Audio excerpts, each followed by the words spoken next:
Halo semuanya, welcome to The Grid, bareng gua Rangga. Di setiap perilisan iPhone, di setiap tahunnya itu pasti ada satu seri iPhone yang bisa dibilang kurang laku atau kurang diminati. Sebagai contoh, di iPhone 12 dan iPhone 13 itu ada seri iPhone 12 mini dan iPhone 13 mini yang kurang laku dan akhirnya di stop pengembangannya. Nah, untuk iPhone 14 series itu mini udah nggak ada, digantikan dengan iPhone seri Plus. Nah, ini gue pegang iPhone 14 Plus. Kira-kira ini termasuk kurang diminati atau enggak? Dan untuk tahun 2024 ini, apakah masih layak buat dibeli? Yuk, kita bahas. Tapi sebelum lanjut, jangan lupa subscribe dulu ke channel The Grid. Karena di channel ini kita bakal banyak ngomongin tentang gadget, desain, dan teknologi dalam kehidupan sehari-hari, serta insight-insight yang ada di dalamnya. Oke, lanjut kita bahas. iPhone 14 Plus, apakah masih layak buat dibeli di tahun 2024? By the way, unit iPhone 14 Plus yang gue pegang ini adalah pinjaman dari Studio Ponsel. Thank you buat Studio Ponsel udah minjemin iPhone 14 Plus ini. Yang mau nyari iPhone, Android, atau mungkin bahkan di luar itu kayak laptop, tablet, atau misalkan game konsol, bisa coba cek ke Studio Ponsel karena koleksinya itu cukup lengkap dan harganya cukup bersaing. Oke, langsung cek aja ke Studio Ponsel di Tokopedia. iPhone 14 Plus. Setelah gue coba cari-cari ya, artikel-artikel di web gitu, ternyata iPhone 14 Plus ini bisa dibilang bahwa ini adalah iPhone series 14 yang kurang laku dibandingkan dengan saudara-saudaranya. iPhone 14 biasa, iPhone 14 Pro, dan iPhone 14 Pro Max. iPhone 14 Plus ini salah satu yang penjualannya kurang bagus.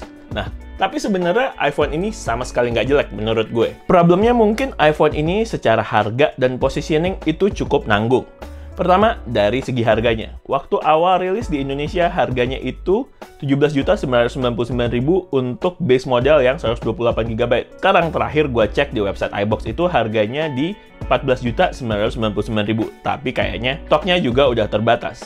Tapi buat gue, harga barunya tuh emang masih agak ketinggian. Bikin orang tuh jadi mikir, kayaknya masih mendingan beli iPhone 14 yang biasa deh, harganya lebih murah. Atau bahkan bisa jadi mikirnya kayak gini, daripada beli iPhone 14 Plus, mendingan beli iPhone 13 Pro Max aja, harganya nggak beda jauh, tapi dapet yang seri Pro Max, layarnya sama-sama besar. Atau bahkan mungkin jadinya ya udah mikir kayak, ya udah sekarang mendingan beli ke 15 series sekalian gitu. Jadi secara positioning tuh iPhone ini tuh nanggung, kayak secara fitur tuh nggak se-advance yang seri Pro atau Pro Max, tapi secara harga tuh nggak semurah yang seri regular gitu.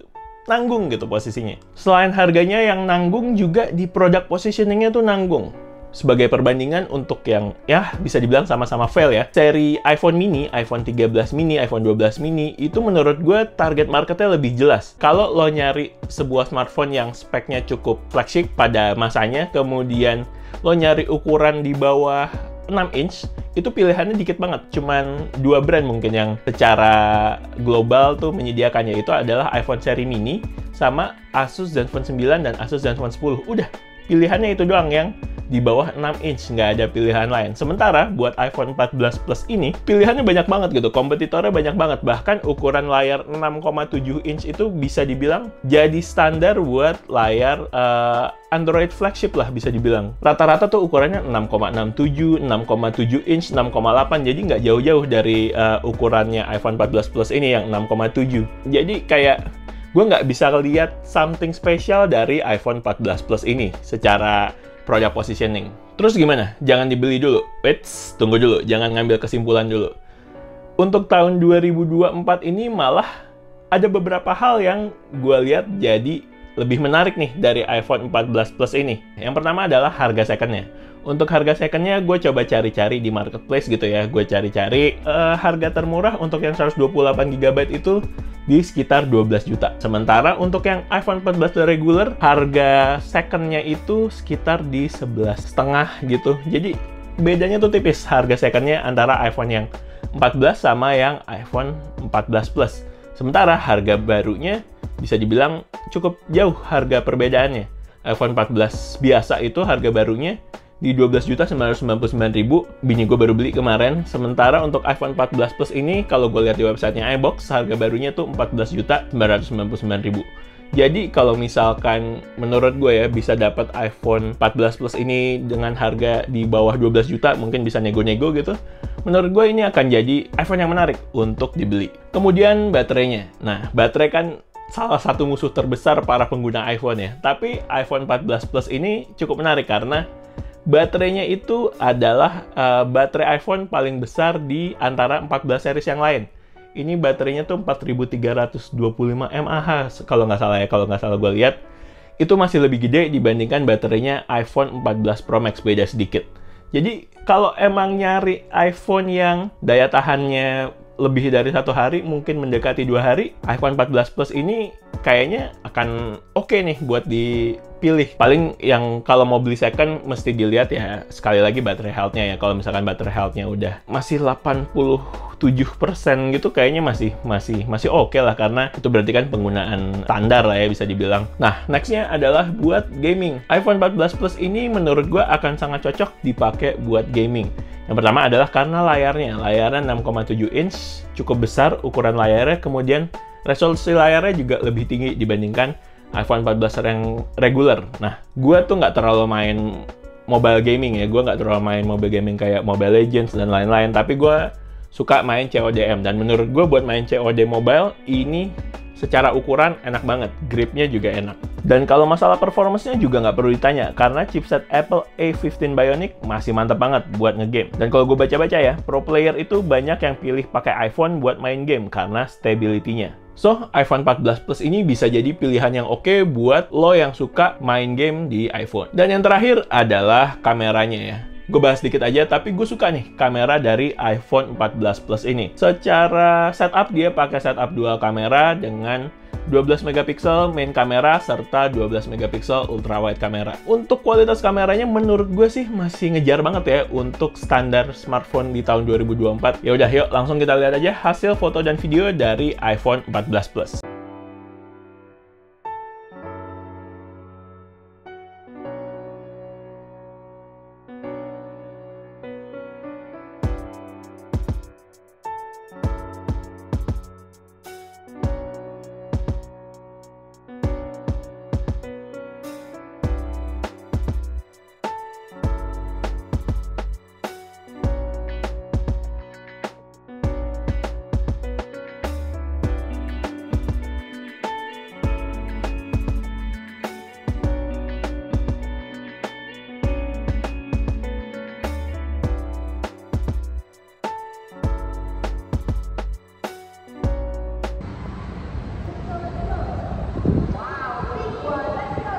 Tes kameranya iPhone 14 Plus ini dengan settingan 4K 30 fps.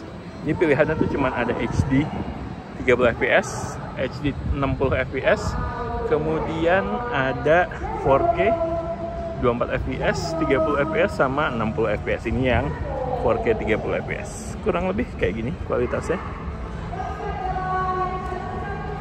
Masih bagus banget ya. Kita lagi di BXC 2. Oke, sekian ya. Nah, ini nyobain pakai kamera depannya, ini juga pakai resolusi 4K 30 fps. Langit ya.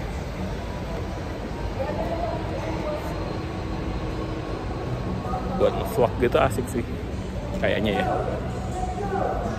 Gitu. Ini kita ke gedung parkir. Ini gedung parkir BXC 2. Parkir di situ. Mau cabut. Oke. Bye. Oke, overall iPhone 14 Plus buat di tahun 2024 gimana? Pertama, yang mesti gue sampaikan adalah iPhone ini sama sekali bukan iPhone yang jelek. Mungkin nasibnya kurang bagus dan iPhone ini emang agak lain, tapi secara hardware dan software ini bukan iPhone yang jelek sama sekali. Yang mesti diperhatikan adalah kalau nyari iPhone dengan layar besar, kemudian baterai life yang cukup panjang, software update yang masih cukup panjang juga karena iPhone 14 series baru setahun, 2 tahun, masih cukup panjang lah umurnya, serta kamera yang masih cukup oke. iPhone 14 Plus ini bisa dipertimbangkan untuk dibeli di tahun 2024 dengan catatan mungkin bisa dapat harga second yang oke dan kondisinya juga bagus. Oke, sekian video dari The Grid.